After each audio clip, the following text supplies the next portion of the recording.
Welcome to Behavioral Health Today, a podcast brought to you by the Triad Network. This podcast is designed to share trending topics occurring within the world and our communities and bring them a behavioral and mental health perspective. Welcome to Behavioral Health Today, a Triad production. I'm your host, Dr. Graham Taylor. My guest today is Eric Edmeades. Eric is a globally recognized speaker, entrepreneur, and author known for his expertise in health, business, and personal development. With a mission to empower individuals to live healthier, more fulfilling lives, Eric is the founder of WildFit, a revolutionary health program designed to transform people's relationships with food and with their bodies. As a speaker, Eric has shared his insights on stages around the world, inspiring audiences with a wide range of topics, from optimizing health and wellness to unlocking peak performance in business and in life. With a commitment to ongoing learning and personal growth, Eric remains dedicated to empowering individuals and communities to thrive in every aspect of their lives. We're excited to have Eric with us today to discuss diabetic food mentality and his book, Postdiabetic. Eric, welcome to our show. Thank you for having me. I'm looking forward to our chat. It's nice to be here with you. You know, Eric, as we start out, what was your own life experience with diabetes? You know, I think I was a lot like other people. I knew it existed. I wasn't aware how serious it was, and I found myself kind of stumbling into that world because I had started doing some coaching around just food behavior, just helping people change their psychology about food, and we started getting this very common comment, and the common comment was that I am no longer type 2 diabetic. I am now pre-diabetic. And as we had not developed our food programs with the specific intention of reversing diabetes or even weight loss for that matter, when we kept getting these stories, it was quite interesting to us. And in particular, one of the things that bothered me is that if somebody is type 2 diabetic and they're now pre-diabetic, then I don't think I don't think that's the right word for it anymore. Yes. And I, and my logic about this is kind of clear, I think. First of all, the word pre-diabetic has, in a sense, like a sort of hypnotic suggestion in. You are headed in a particular direction. If you are pre-diabetic, you are now in danger of progressing toward type 2 diabetes. That's the first problem. Second problem is that if somebody is pre-diabetic but trending in the other direction, I would argue that they actually have a very different medical circumstance, and therefore they should have very different diagnosis and prognosis and prescription for that matter. So in other words, you have two clients that have exactly the same metrics in every possible way. One is trending toward type 2 diabetes, and the other one is trending away. Yes. Their medical advice should reflect that trend. And so to call them both pre-diabetic is, well, wrong. And then there's another issue, and that is that somebody who goes into full remission, that they move out of even pre-diabetic range and now they're completely normalized, we still believe that they should be classified as post-diabetic because they've demonstrated a propensity for it. And so therefore they need to be a little more careful than the average person. And so that classification of post-diabetic, I think, is medically important. And luckily, many doctors agree with me, and it's starting to be picked up as proper terminology. Really good. I think there's some really key pieces here that I want to expand upon in our show that I think are so important just in our mindset, because our mindset is everything about how we're going to be dealing with something, living in fear, living in hope, all those things that come into play here. Just so we're talking and we're throwing around some different diagnoses, type 1, type 2. If you would differentiate these two for us and their typical etiology. Sure. So I would actually say type 1, type 2, and type 3. And I'll say, type 1 is frankly a completely different disease. It's a completely different thing. And to our knowledge, it's not reversible. And another way of referring to it is insulin dependent diabetes. And this is a condition that generally people get when they're quite young, and then they have to live with it. They require insulin to process any carbohydrates, and the lack of insulin is frankly dangerous to fatal for them. They account for something like 5% of diabetics. The type 2 diabetes is, well, in most languages, like if you go and look up type 2 diabetes, there's a name for it in Estonian or in Dutch and many countries around the world. You'll find that they call it, the direct translation from those languages is sugar sickness. And so to a large degree, what we're really talking about is that the body is no longer functionally processing sugar. You develop some insulin resistance problems, and now the body's not really dealing with that very well. And so that, that's where you move into type 2 diabetes. And this is what I would regard as an optional version of diabetes. You don't have to have it. You can turn it around. Unfortunately, the medical establishment at the moment, they treat it as a chronic disease that must be medicated and managed for life. And I think that that's part of the paradigm that we want to change. And then I would argue that over the coming years, you're going to start seeing Alzheimer's and certain forms of dementia as being referred to as type 3 diabetes or insulin resistance problems in the brain. And again, that would fall under the category of optional, and it doesn't need to be that way. There is one big difference, though, and I'm not a neuroscientist here, but my understanding of the comparison is that with type 2 diabetes, it is almost always reversible. What might not be reversible is the permanent damage done after many years of having the condition. In the case of dementia, in the case of Alzheimer's, it doesn't appear to be reversible, but it does seem to be haltable, preventable and haltable. In other words, if somebody has started to develop, some cognition memory problems, it does seem as though they are able to slow the progression or stop the progression, but it doesn't currently seem as though they can undo the damage that was done. So in that case, prevention is even more important. Absolutely. I love that piece. You're talking about prevention. And just as you're trailing off with this piece right here, there's different types of prevention, aren't there? There's primary, secondary, and tertiary. And the primary is living a lifestyle and living a life such that, we don't get into some of the things that can lead us down the type 2 diabetic path. And then, the secondary prevention is, well, something's already showing some signs, and then we take some steps. And then third is you're kind of involved and you're doing some damage control around that. So I love the idea of prevention, both primary and secondary. And I love this idea that you're reminding us that this is referring to type 2. It's reversible and haltable if it were in type 3. In leading into this, you state that, if you're struggling with type 2 diabetes, or let's say obesity or hypertension, you say you should know two important things. One, it's not your fault. And then two, it's your responsibility, though, to turn things around. That's right. Talk some more about this decisional personal responsibility crossroads that you're identifying for folks. Well, I think if we start with the "it's not your fault" premise, and this is a very, very important premise. Anybody who's watching, listening, to our conversation that might be carrying a few pounds that they'd rather they weren't, you have to know they've put a lot of effort into trying to get rid of them, but that's failed them, and there's a reason, and it's not their fault. And the same thing with type 2 diabetes is that there's sort of this accepted idea that if you've got one of these lifestyle conditions, that it's your fault, and it starts, frankly, with the phrase lifestyle disease. And I would put to you that the phrase lifestyle disease was something that was cooked up in a think tank of the food and tobacco industries in order to shift the blame for the disastrous damage that their products were doing to people. This might sound a little conspiracy theorist to you, but there are two ways to tamper with a jury. The one way is to find out where the jurors live and extort them or blackmail them or threaten them. But the other way to tamper with the jury, which is legal, is to create a pervasive idea in the population so that the jury was tampered with before they even got pulled into jury duty.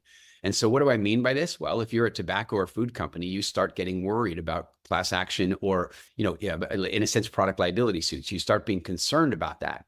And so what you want to do is you want to start calling lung cancer a lifestyle disease so that someone sitting on a jury at your trial will be predisposed to blame the consumer.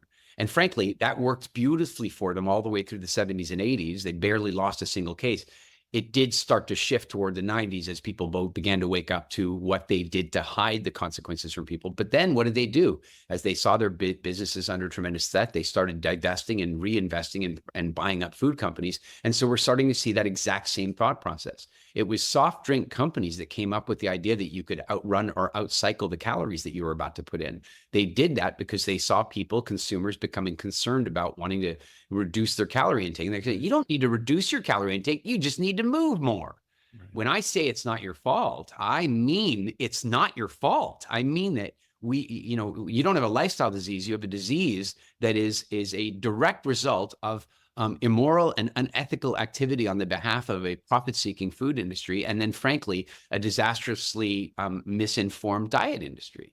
So, you start there, but then you do have to move to the next, it may not be your fault, but there's no point playing victim here. It's not your fault, and you are a victim, but a good victim heals thyself. And that's the point in time where you're saying, you know what? I get that they did this to me. I get that they harmed me, and they are never going to fix it for me. So that means I'm the only one that can. Yeah. I think there's something in that that's both empowering and freeing. And I think you're right. In my work with those that have diabetes, I was at a medical center for a number of years, and I ran a support group for about 7 years of that. And I'm going to use the word just for a lifestyle, just for a second, that we discussed many, many times how the very things, and I live in Hawaii, so we food and we fellowship here. It's one of the things that we do. And it's a very, very central part of our community, of our interrelating, and we have some of the best foods here. Not always the healthiest, and we have some very high diabetic rates, as I'm sure you know, but it's all part of the culture. So we would talk about the very things that provide personal and oftentimes cultural identity and relational inclusion and fellowship, as well as stress management, are some of the things that we now recognize are negatively contributing to one's health decline.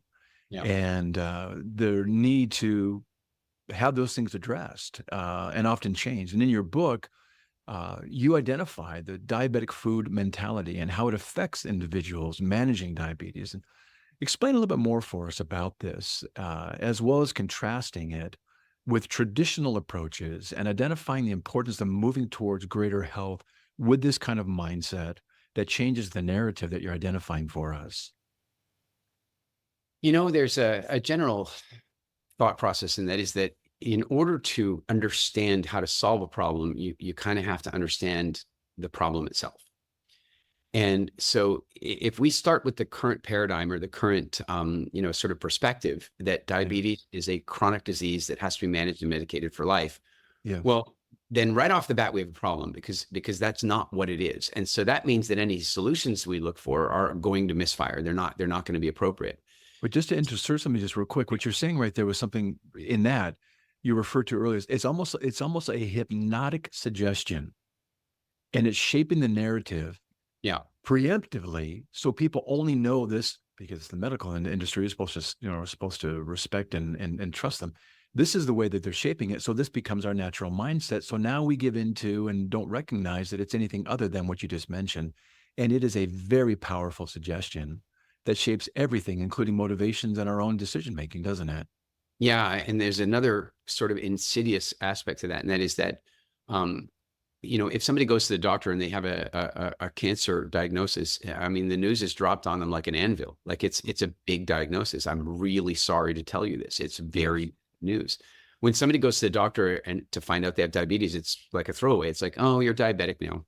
So it was bound to happen, and it happens to most people. And here's some medication you're going to take. Right. At no point does the doctor tell you how serious this is. Most doctors, and I know there are many that are now beginning to do this properly, but most doctors are not saying, listen, you're pre-diabetic. I don't know if you understand what this means. You might think that it means that you've eaten a little too much sugar, and maybe that's true. But what it also means is you are slowly but surely developing circulatory problems that are going to result in the amputation of minimally your fingers and toes and probably your hands and feet. You're also going to lose your eyesight young, and you're likely going to shave about 20 years off your life experience because diabetes is the #1 risk factor for cancer and heart disease. And by the way, if there's another pandemic, you're in big trouble. Yeah. This is a serious disease. And they don't do that. And I think that one of the reasons they don't is, frankly, I hate to say this, and you're going to ask me to put my tinfoil hat on, but the fact of the matter is diabetes is incredibly profitable. Oh, hugely profitable.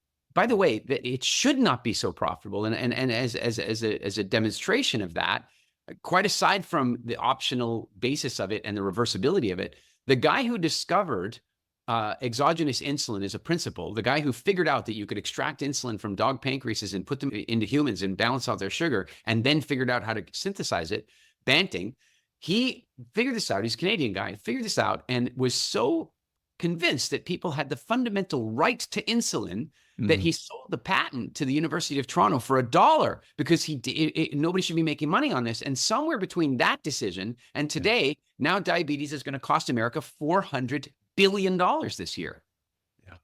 Yeah. I don't think there's a tinfoil hat on that one whatsoever. I think we watch what happened with COVID, and never one time did you hear, hey, there are ways to build up your immune system. Hey, there are ways to reduce your risk to the comorbid factors involved with COVID. Yeah. And those that died, somewhere up in the 90%, were those that had diabetes and those that were experiencing obesity. They were at higher risk. You never heard about lifestyle changes. You Not never heard of a only- hopeful message Yeah. that said, hey, guys, this is a disease we're still working on, but we also know that there are some comorbid factors that have the ability for you to control.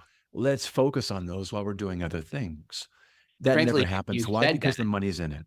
Yeah. And if you said that on Twitter, your account got banned. Like You would lose your license if you're a doctor. And if you were to Yeah, say you there are weren't other even allowed to medications discuss that it. you can take, so it's very, very challenging. So what we're going back to here, naming, I think we're on a similar page around this and maybe a similar level of frustration, is that people don't get the full message. One, in how serious it can be, and not just, well, you got something now and let's just live with it for the rest of our lives, but you've got something right now that actually you've got some control over. That's and right. How can we help you? And that's what you're doing. You're looking to teach folks, ways to manage something that is reversible. How hopeful is that message? But it's highly manipulative on the other side when people are trying to, disempower folks and say, well, don't worry about that we've got you treated. But in your book, you discuss the importance of understanding the impact of food choices on blood sugar levels and things that people can do. Yeah. Elaborate for us on some of these insights, these key insights around the paradox of food, et cetera, and also some of the misconceptions that come around that. Would you please? Yeah. So a key principle that I fully believe that 10 years from now, it will be common practice, common knowledge, and we'll all wonder why we didn't notice it before. But a very key principle of our WildFit programs and of our diabetes reversal programs and the book is that humans evolved in order to basically avoid the primary threats that humans were facing for most of our evolution. And the biggest threat that we faced was starvation. So we evolved to be like starvation prevention machines. We're very good at preventing starvation. And what that means is that we evolved metabolic function to optimize our experience of seasonal fluctuation. In the same way that squirrels and chipmunks fatten up for the winter, and so, by the way, do bears and a number of other animals. One has to ask, how do they do that? Do they have an app for that? Does their aura ring go off and tell them that it's time for them to put on weight? No. What happens is that Mother Nature changes food availability for that window of time. And so during that particular window of time, in the case of the squirrels and nuts, suddenly there are berries and or squirrels and chipmunks and stuff, is that there's suddenly nuts and berries in plenitude. And so they're eating these foods, fall foods, that are communicating to their system to slow their metabolism and increase their capacity for food and power up their cravings. Because if they do not fatten up appropriately, they will not make it through the coming winter. Now, the joke of it is we're exactly the same. Our ancestors, growing up and evolving in sub-Saharan Africa, the fall comes along and guess what we have? We have seasonal availability of berries and fruits and root vegetables and access to honey. And as soon as we started eating those things, we started developing powerful cravings for them so as to make us eat more. We started developing powerful serotonin and dopamine responses to them so that we could geographically lock in the memory of where that tree was. And we also slowed our metabolism down so we'd become ever more efficient at processing the energy we were eating because we needed to store some of it as glycogen and fat to make sure we got through what was coming. Yeah. And when you begin to understand that, you realize, wait a second now, hold on. I have looked around and I see some people that are definitely preparing for winter. I see some people that seem to be preparing for a very serious, some people might be preparing for an ice age. Like they're in full preparation mode, right? And it's not that they want to prepare for that. It's not that they're conscious of it. It's that they are stuck in a metabolic mode. And it's a perfectly natural evolutionary response. The food industry has hijacked our food system. And so now, look, I think you and I are old enough to remember what it was like to go to a grocery store. And it's like, no, they don't have mangoes right now because they're not in season. But by now, you can go into any grocery store anywhere because they get them from Costa Rica in August, and then they get them from Guyana in September, and then they get them from somewhere else. So they're basically available all the time. Yeah. And that's the good sugars, never mind the processed garbage ones that are definitely available all the time. So when we recognize that that's where the cause lies, that the cause lies in humans have 3 metabolic modes, and they don't switch gears. And if you don't let them switch gears, there's going to be consequences. It is important that we run all 3 metabolic modes on at least an annual basis, if not more often. If we don't do that, there's going to be a consequence. The question is, how do we switch gears? Well, we don't. Mother Nature used to switch the gears for us. Yeah. In other words, After all these carbs are available, suddenly they're gone. Mother Nature goes, oh, look, you don't need willpower. They're just gone. You're sad about it? I don't care. They're gone. And you're sad for a few days. And then after a few days, your candida dies off and your cravings die down and you're no longer fussed about it. But now you're looking for food, only you've moved into winter. And in winter, there's a drought. There's not a lot of water. The plants aren't growing very well. The hunting is pretty tough. It's a tough time. And so you switch into the next metabolic mode. You start burning some fat, but eventually your body goes, this is really scary. We haven't eaten for a few days. And it starts burning protein. And that sounds like a bad thing to a lot of people. It does. I mean, a lot of people, gym trainers like, oh, you don't want to burn your lean muscle mass. No. Your body is unbelievably intelligent. It burns the old, sick, and diseased proteins first. And you need to do that from time to time. Our bodies not only evolved to survive these seasonal changes, but to utilize them.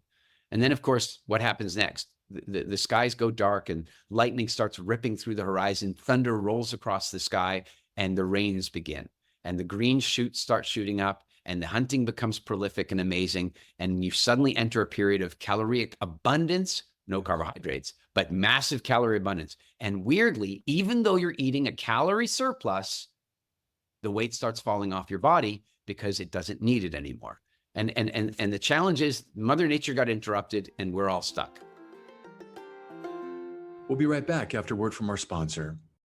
Continuing education is both a requirement and a learning opportunity, but finding the right CE provider can be challenging. AATBS, a triad company, offers continuing education for psychologists, social workers, marriage and family therapists, counselors, and behavior analysts. CE courses are available both individually and as part of our new All Access Pass. All Access Pass provides a library of over 250 unique courses. That's more than 800 hours of CEs, with new courses being added every month. As a special offer, Behavioral Health Today listeners can save 15% on CE purchases. Visit us at aatbs.com/BHT and enter promo code BHT15 during checkout. That's aatbs.com/BHT. Check out our library and check off your CE requirements today.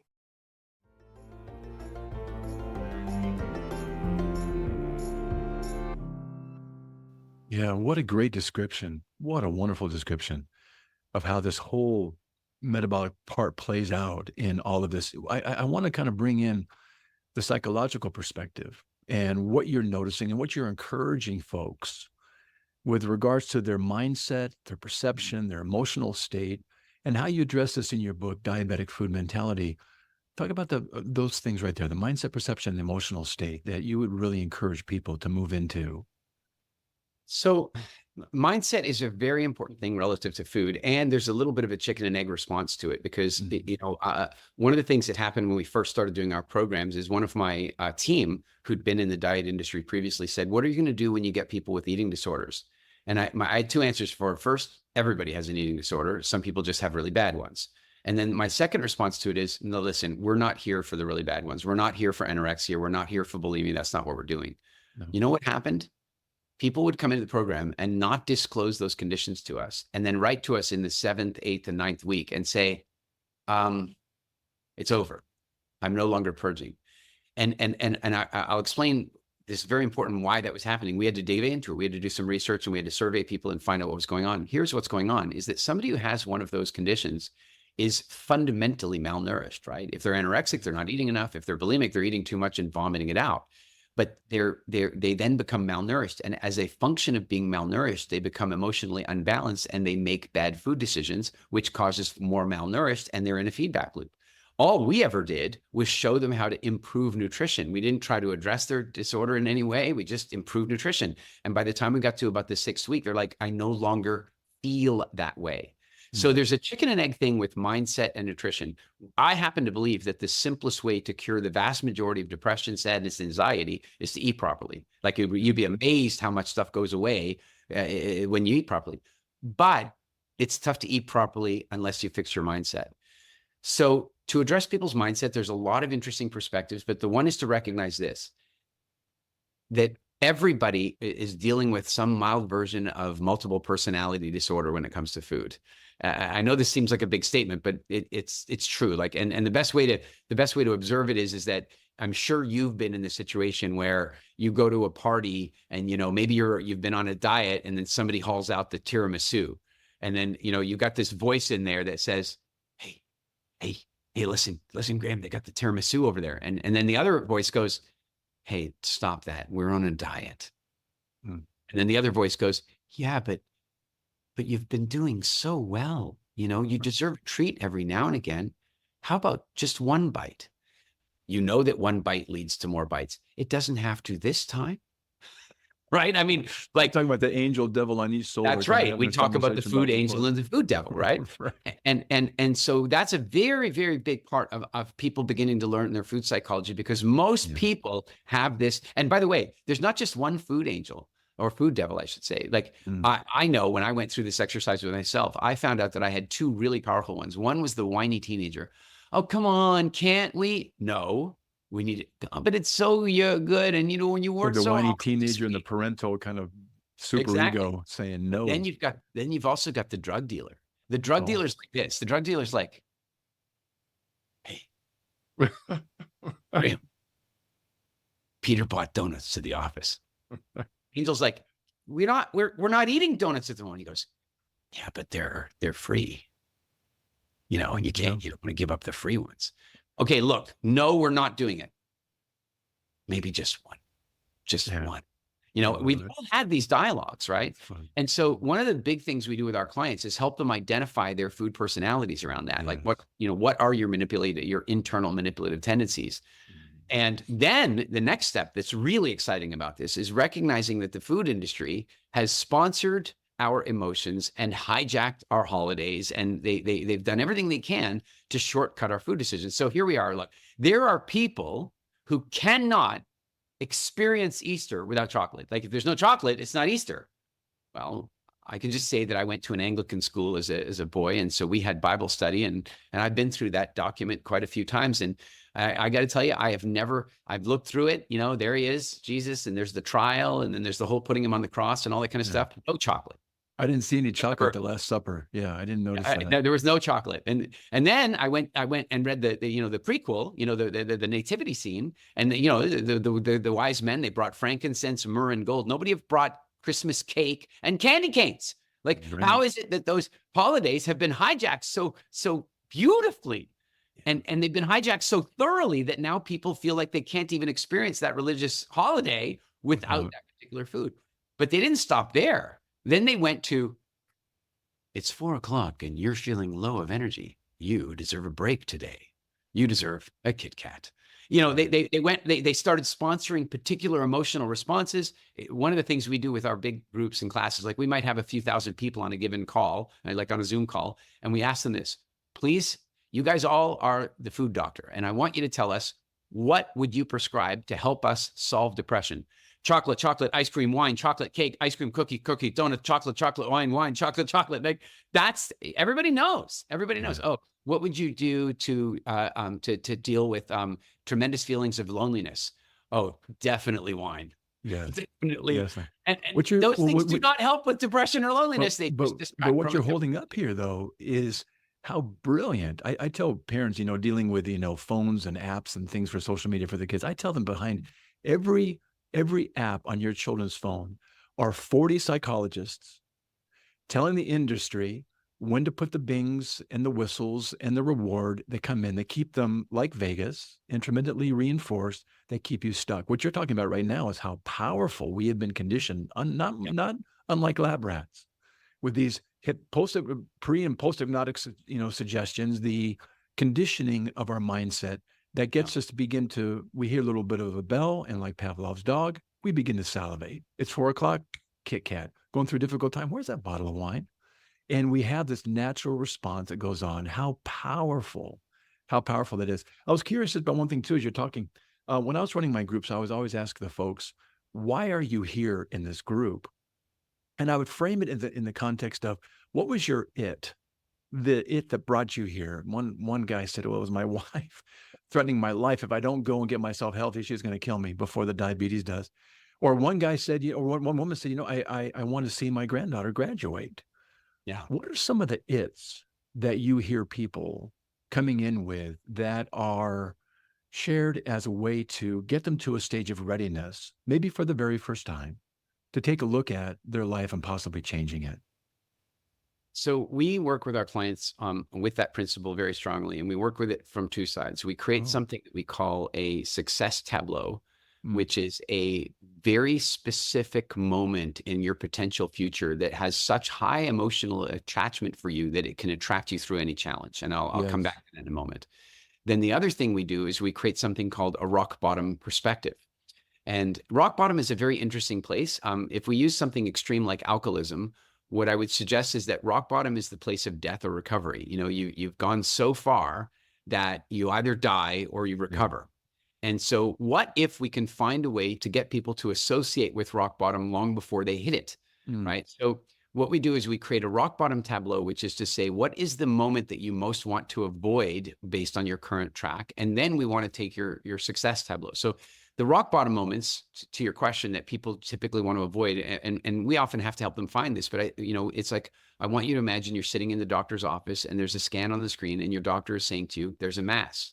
mm, Do you want to have that conversation? No. If you don't, then maybe it's time to make some changes. So there are these moments where it's like, and it's a very different thing to put it that way than say, do you want to avoid getting cancer? Right? It's a very different thing to put them in the moment, yeah. in the moment. Like on your current track, hey, you're pre-diabetic. I'm curious, how do you think you're going to feel about having to take medications with side effects for the rest of your life? Yeah. You put them in the moments, and that helps a great deal. So that's one side of that question. And then the other side is these success tableaus. And the basic idea here is that I often use Martin Luther King as a junior as an example here, is that when he gave his I Have a Dream speech, he gave us a clue as to why he was so committed. You know, we can talk about social justice and civil liberties and equality and all that kind of stuff. And those are the sort of esoteric goals that he had. But if you listen to that speech, you'll find that he actually lays out a moment in time that drew him through, a moment in time that made him so passionately engaged in this mission that he didn't care that they were going to kill him. He Mm, specifically says in his mountaintop speech, he says, I may not get there with you, but I am fearing no man, because I have been to the mountaintop and I have looked over and I have seen the promised land. Like he knew they were going to kill him, but he had this one tableau, and the tableau was little white boys and girls playing on the streets in happy bliss with little black boys and girls playing on the street. That image meant more to him than the idea of civil justice and equality. So yeah. what we do with our clients is we ask them to go out and create that image. So one that I had with a client recently, which was really powerful, was similar to the one you mentioned. It was but it was much more specifically into a moment. He says, I right now have a hard time getting off the ground or even standing up off a chair because of the pain in my knees. So my moment would be playing on the floor with my grandchildren and being able to get back up again without asking for help. I love it. And the minute he saw that, it was the true north. And Yeah. what's so powerful about a true north is that suddenly it helps to filter all of your decisions. And of course, we've had many of these different true norths, but the other thing is that some of them are deep and some of them are shallow. And one thing we've learned about that is it's not up to us to judge whether shallow or deep is the way to go. I mean, it's whatever's going to draw you. So I had this woman, I was asking her, what's in it for you? And she's like, well, I'd like to have more energy. Okay. Yeah, I can hear that, but it doesn't, she goes, well, my sex drive's a little off, and I feel like my husband and I would do better if my sex drive was a little better. Yeah, that's true, but I'm not hearing it. I'm not Yeah. hearing the total engagement. And then all of a sudden she goes, I want to be able to wear a two-piece swimsuit to the beach again. Bingo. And there it was. There it was. I have goosebumps from the I moment. love Right? that. Yeah, My I skin. love that. There it was. That was the thing. Look, somebody can judge her and go, oh, you're just a shout. No, whatever that is, like No. that's what's going to draw her. That's going to be the next time she's driving along and the food devil goes, hey, there's a Dairy Queen over there. Then the angel's going to go, two-piece bikini, baby. Like, no. Totally agree. And so that stuff is very powerful. You know what I love about that? It's one of the coaches that coached at the Olympic level for volleyball, just a brilliant man. He's kind of the John Wooden of volleyball. And I asked him one time, what separates the elite, the very best athletes, the 1%, from those that are just so very good? And he said, well, the ones that are the most elite, the best of the best, He says, they do nothing that would deviate from the goals that they set. And what you're saying here is that becomes the true north, that two-piece bikini. I love that. That becomes her true north. Everything she does lines up with it. Everything deviates. Wait a minute, something's wrong here. It's not in line with what my goal was.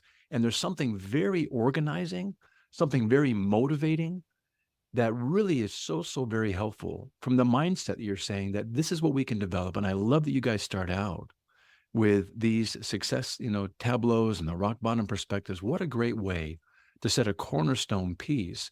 The mind is everything. And if we can align that properly, then we can make these choices about the right foods and everything else and what we say no to, yes to, and manage those different conversations we have on each side of our shoulders. What a nice start. One way to think about that is that, imagine somebody in the doctor's office getting the bad news, right? What would they be willing to do at that point to change it? Yeah. Anything, right? Like anything. That's a good point.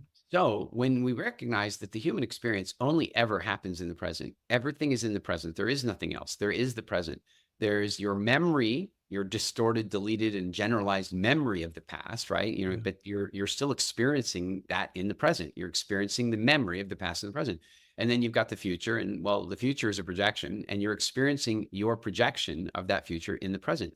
So now, what do we want to do? Wait till the doctor's office moment is in the present, or do we want to push our present day consciousness out into that future consequence, engage with it so powerfully and emotionally that we get to have the same level of motivation 10 years early?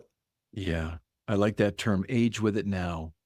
Start aging with it now and get it 10 years under your belt and get it into your marrow and let it be the path with which you develop these very deeply furrowed paths that you choose just automatically.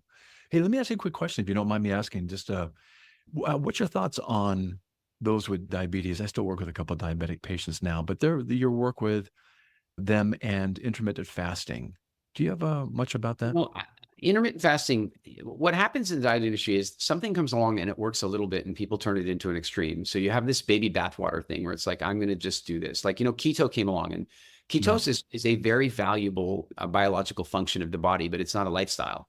And the minute it came along, it became a lifestyle, and then it went from lifestyle to brand. And the minute you could buy keto pancakes, you knew we were all in trouble.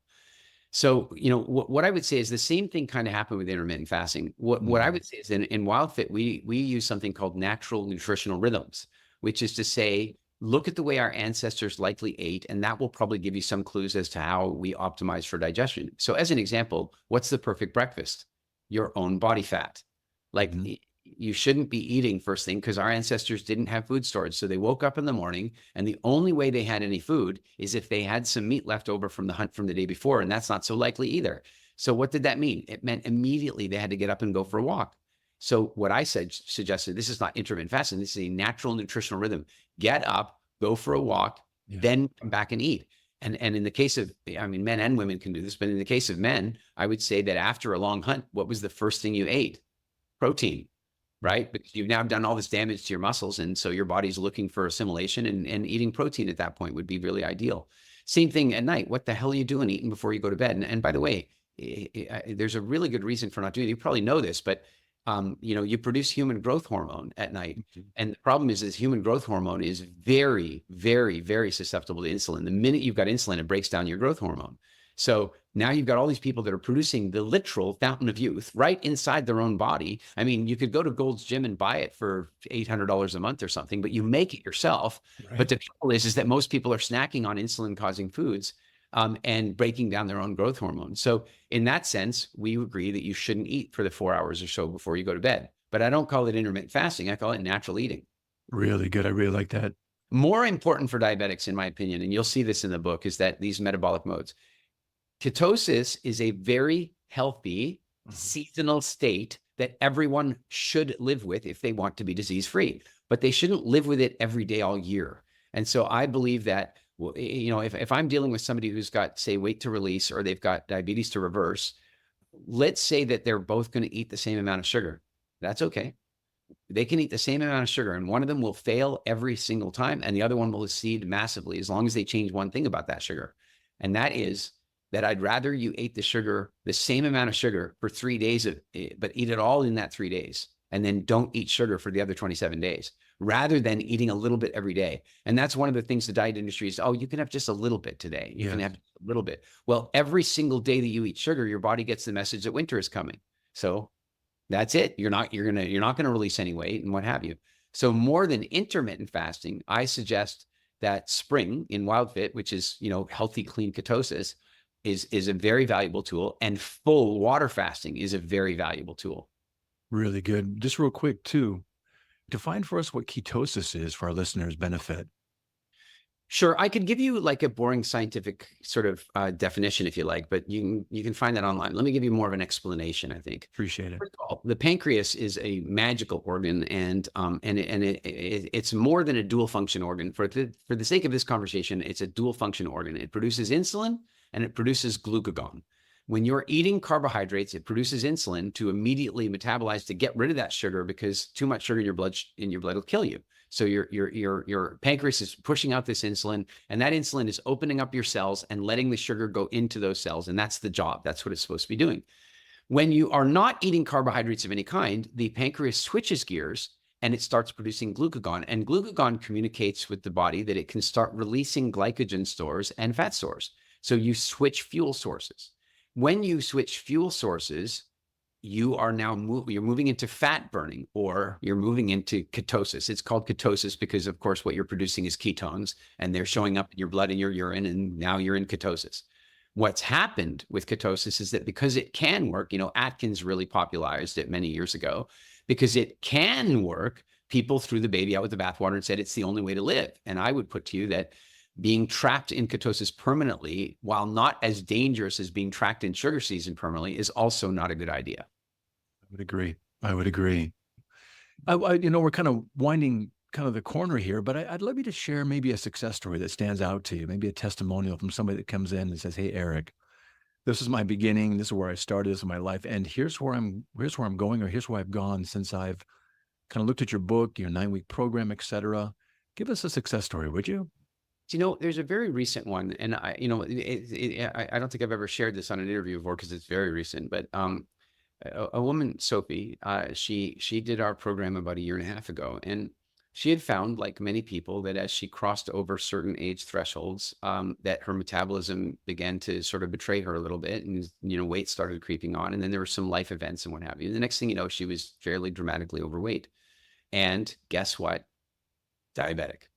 And so, this was her life. And so recently she wrote to me and she said, "Listen, I'm no longer diabetic and I've lost 60 pounds, which is, it's like that. That's as much as you're allowed to carry on the plane, as far as I know. Like it's right at the limit of your, it's just a lot of weight to be carrying around." And so she said, and she goes, and I asked her about this, like, "How does it affect you?" And she says, "It affects me in every conceivable way. I have energy again." She walks about 20,000 steps a day. Now, some people might make the mistake of saying that she walked 20,000 steps a day to get rid of the weight. Nope. Now that she's healthy, she wants to be out moving. Because she can. Yeah. And no kidding. Just as a measure of how she calls me and she says, "Listen," she's in the United Kingdom. She calls me and says, we have a major problem over here in the United Kingdom with obesity and diabetes." I'm like, you're not alone on this." And she goes, "Yeah, but I want to do something about it." She goes, "Can you be in London next week?" And I'm like, I could. Well, this is now about 4 weeks ago. So I got on a plane and flew to London. I landed at 8 o'clock in the morning. She meets me immediately. First of all, she's felt and looking amazing. And of course, I know what she looked like previously. So it was, she sent me a picture. It was a dramatic difference. Now she starts telling me, who she is and what she does. She's a parliamentary consultant working in government. So my first meeting is at 9 o'clock at Parliament. And I'm meeting an MP to talk about obesity and diabetes in the UK. And then the next thing the next night I'm at the Winter Garden Party. I'm having a chat with the finance minister. They call them the Chancellor of the Exchequer there. And I'm having a conversation with the health minister. And what was striking to me about all of this is, first of all, how open and willing they were to talk about this, because it's costing the United Kingdom. They have nationalized healthcare there. I guess to some degree similar to Canada, but it's called the National Health Service, or the NHS. Diabetes is costing NHS 1.5 million pounds per hour, right? So the first thing I was really impressed by is how open everybody was to talking about this, and they're eagerly looking for solution. But the second thing that struck me was As we walked up and met these people, we met David Cameron, the previous prime minister. We walked up, took one look at her and he goes, "Holy crap, what happened to you? Like, you look amazing." And every single person we met either made that comment or told me about how they made that comment when they first saw her after this weight. So what I'm getting at is that when we get these success stories, and I mean, we have literally thousands of them, what happens is that not only are we talking about the enhanced quality of life that individual person gets, that person gets to sleep better, that person gets to, have energy again, that person gets to not be sick so often and maybe not at all, and that person probably lives longer. That person probably doesn't spend the last, 20 years of their life plugged into machines and undergoing surgeries. But also, that person sets an example of possibility. Yes, And that's she can do it, I can do it. Yes. That's exactly right. Yeah. What a wonderful story. And congratulations on that. What a platform to have. It's been And fascinating. what a success story to have that brings you into this platform that can maybe change or make some significant changes at a national level as well. Well, Eric, I've so enjoyed our time, and I would love our listeners as we wind down for today to learn more about you and your work and your book, Postdiabetic, an easy to follow 9-week guide to reversing pre-diabetes and type 2 diabetes. How can people follow up with you after our show today? Well, you can always go to postdiabetes.com, where there's a bunch of resources and information about diabetes, and the book information is there and so on. Postdiabetes.com is a great place to go. The book is obviously available wherever you would find books. Amazon being the top pick for most people, and so you can certainly go find it. It's hardcover, paperback, Audible. I read the Audible myself, so it's not Nice. actor. Good. And I'd add this, by the way, two very important points about that is that some people are like, well, I'm not really concerned about diabetes, or why would I buy a book called Postdiabetic? Well, what I will tell you is that more than 7 out of 10 people living in America, and therefore the rest of the developed world, are on the diabetic spectrum somewhere. You should be reading that book as a preventative measure. Don't wait until you have the condition. It's a preventable thing and a reversible thing. And the other thing is that in the book, in the first print run, so anybody listening to this podcast, say within 4 or 5 months of it being published, the first print run of the book includes a free place in our diabetes reversal program. So it's a $250 online program, and they buy the book and they get to do that program. It's video-based, self-study at home. It's really easy to do. And it guides them through me. It's videos of me discussing each of the steps. So it takes the 9-week journey that's in the book and turns it into a 13-week multimedia journey. And you get to do that completely for free with the book. And if anybody is, wanting to connect with me generally, I'm at eric.ee, www.eric.ee. And I manage my own Instagram page. I actually do reply to people. And so if anybody wants to follow up, that's where they can find me. That's awesome, man. Well, I know your book gives folks a solid step-by-step plan in which they're going to learn about making some of the subtle changes to their lifestyle and their food mentality and the deep changes to their psychology, all of which might be able to help them reverse their condition, or like you're saying right here, prevent something that is so preventable, and not just not have something, but have a really thriving life health-wise that we can all attain. So congratulations on your book and your work. And it's been awesome, Eric, to have you on the show today. Thanks for joining us. Oh, thanks very much for having me. It's been a pleasure. It's been a pleasure. I agree. I also want to thank you, our listeners, for dropping by and joining Eric and me today. It's always great to have you with us. Regarding our episode today, I want to remind you that it and its resources and all of our other episodes can be found on our webpage at triadhq.com/BHT. Thanks again for being with us on the show. I look forward to having you back with us next time on Behavioral Health Today. We appreciate all the support from our community, and if you like our show, one of the best ways you can support it is by giving us a 5-star rating and leaving a review. Behavioral Health Today is a podcast part of the Triad Behavioral Health Network, all rights reserved.